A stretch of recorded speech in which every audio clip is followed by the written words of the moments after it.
Welcome back. Wind turbines have overtaken gas as Britain's biggest source of electricity for a whole year for the first time. Wind accounted for 29% of the nation's electricity last year, while gas fell to around a quarter.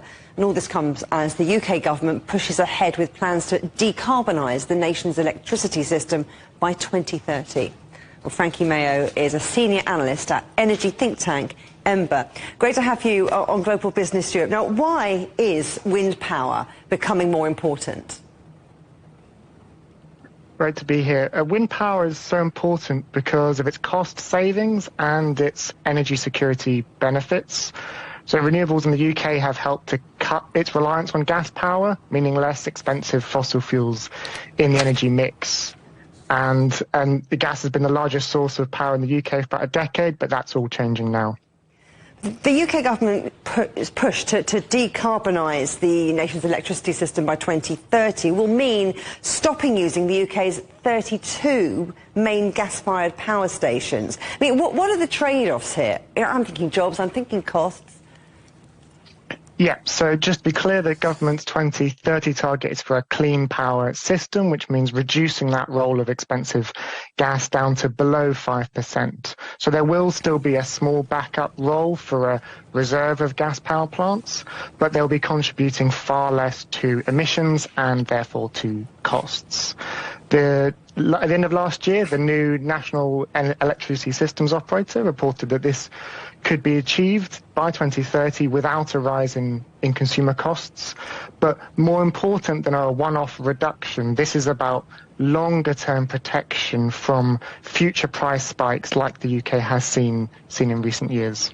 Well, you mentioned price spikes, but something else that we can't predict, of course, is the weather. It's something that we can't count on. In early November, for example, Britain's wind generation plunged to virtually zero. I mean, does wind really offer that energy security you're talking about? Yeah, of course, every power source has its trade-offs.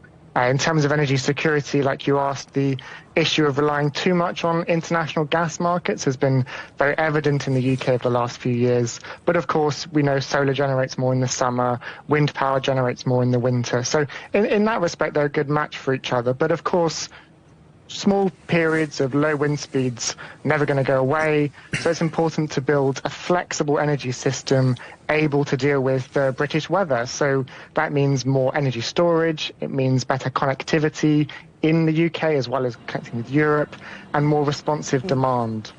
The UK is positioning itself as a bit of a leader in this space, and there's this proposal to classify wind turbines and solar farms as nationally significant infrastructure projects. So that's going to allow them to be treated with the same sort of importance as airports and power plants. What's your take on that? Planning policy has been identified as one of the key barriers to renewables, so it's positive that this is being looked at, but really this is a return to normal planning procedures for energy projects. Offshore wind, solar at a certain level have already been under this national process. Onshore wind was effectively banned in the UK up until this planning rule was revoked. So there's always a balance needed, but real speed is required for these new wind and solar projects if targets are to be met. So getting a consistent and a rational planning approach is certainly critical for that.